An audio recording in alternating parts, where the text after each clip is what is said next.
So, Hazik is back with another new video, and it has been a long 8 weeks without UFC. So, finally, the day has been come. We are just a day away from the UFC 324. Here is the main card and prelims. We are going to analyze and break down all the fights and the fighters, and let's see how it's going to be happened. Like it is in a first event of the year 2026, and we have very good main cards and prelims as well, early prelims, and it just be an amazing feeling for all UFC fans that they are back again. And let's break down.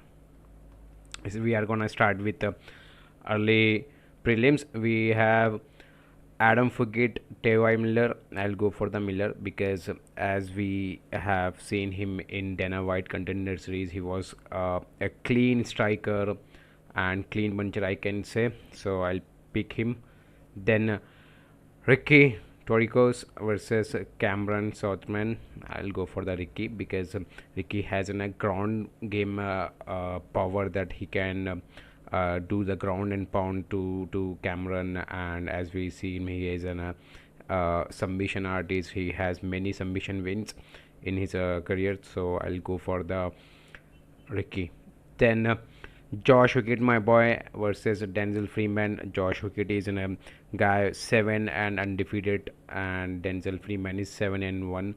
So both fighter is equivalent nearby of records, and I feel like Josh Wickett has an advantage of grappling and submission and also a ground game. Where if we compare to Denzel Freeman, he's in a total clean striker, and I personally love Josh Wickett because I have seen him fighting many times in his also in his early career. Sorry. So I'll go for the Josh Wickett. Then we have Michael Johnson versus Alexander Hernandez. I'll go for the. I mean, look, after what Michael Johnson did in his last fight, he shocked the whole world. Like he's an absolutely legend of UFC. He's in UFC for many years, and now we can see he's in a very near of his retirement. So Alexander Hernandez is also a good fighter. But it's hard to predict who's going to win. If I have to choose and I want to see as a winner, I'll go for the Michael Johnson. Then we have Alex Perez versus Charles Johnson. I'll leave this fight. I think Charles Johnson. Then Nikita versus Modestas. I'll go for the Nikita because Nikita has 11 submission wins. I can agree that Modestas has a very growing striking, and he when he punch he knocked down his opponent. So it's like picking Modesta against Nikita. It's like in a total different two fighter of game plan. Like Nikita has a ground game and Modesta has clean striking. But I'll go for the Nikita. Nikita have option to submit him and win by the points. So on that perspective, I can go for the Nikita. Then Ateba versus Andrew. I'll go for the Ateba. It's an amazing a guy who is a growing star in UFC and has very good striking. So I'll go for the Ateba. Then Umar Nurmagomedov versus Davison Figueiredo. No doubt, bantamweight fight. Figueiredo is an absolutely legend for bantamweight, and as well he's a former champ in bantamweight category. But you have to look Umar. Umar is an absolutely new upcoming Dagestani star, and a part of that he has very good striking as well. He can also wrestle very well. Obviously, he's from Dagestan. He can wrestle very well. He can do the ground and pound game, and maybe this fight go by distance. Umar Nurmagomedov obviously is going to win this fight. Then we have Arnold Allen versus John Silva, the dog Silva, I can say him.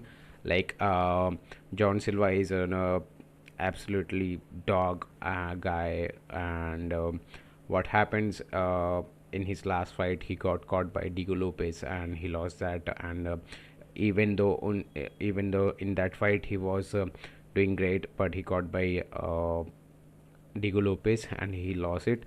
He coming from an straight loss, and now he's a chance to improve himself in this world, in the world of eyes, or I can say in the eyes of world.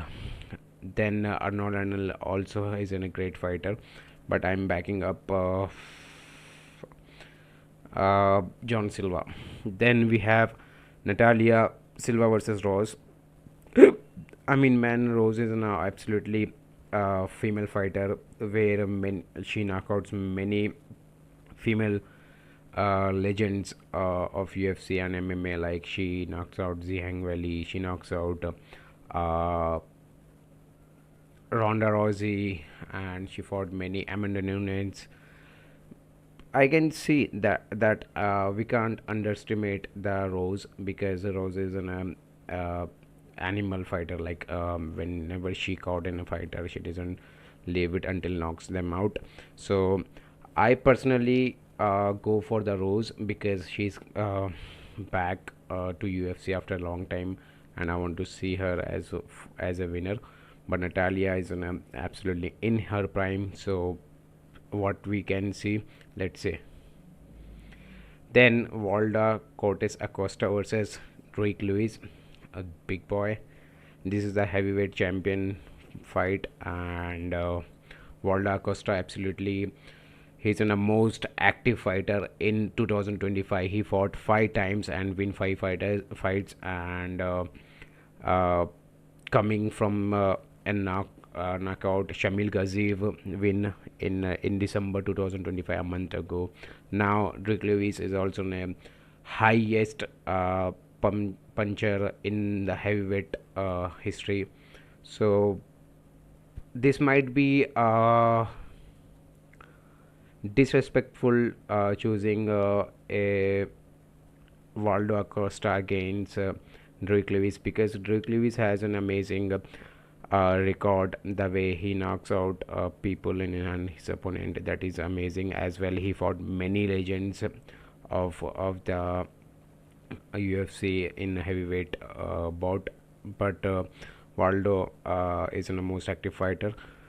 I personally go for the recommendation Rick Lewis, because it takes only one punch of Lewis to knock him out. But let's see.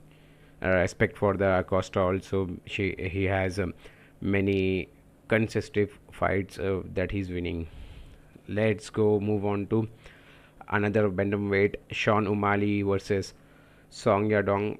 Sean O'Malley has 2 back-to-back losses. This is his third fight, and if he want to fight in White House, that will be his opportunity. So everybody is looking for that, and I personally feel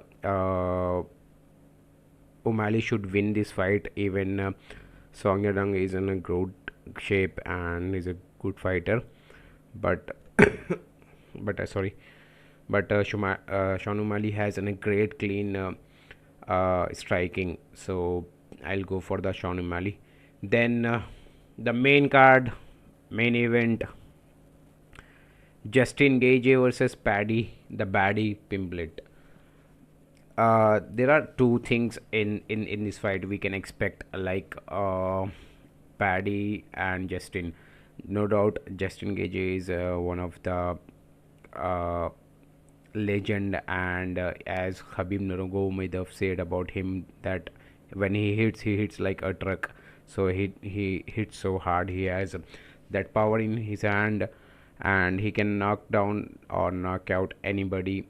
And we don't have to underestimate him, Justin Gaethje, the way he knocks out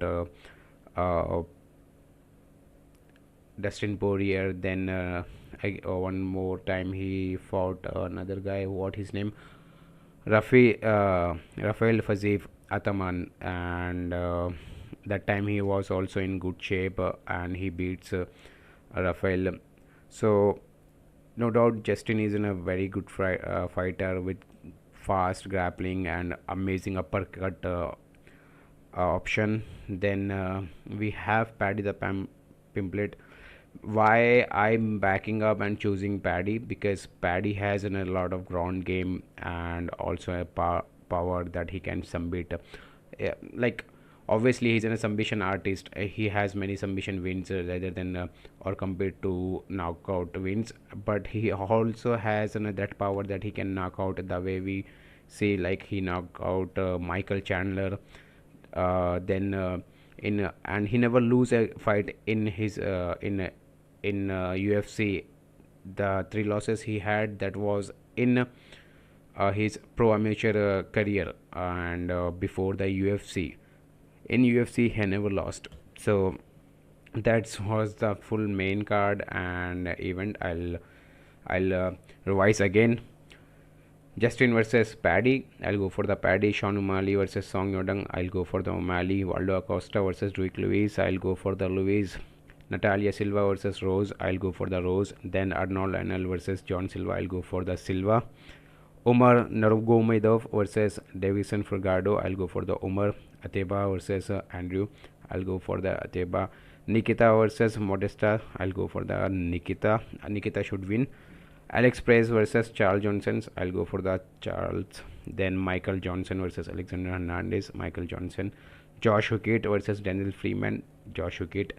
Ricky versus Cameron. I'll go for the Ricky. Then Adam Fugit versus T.Y. Miller. I'll go for the Miller. Thank you guys.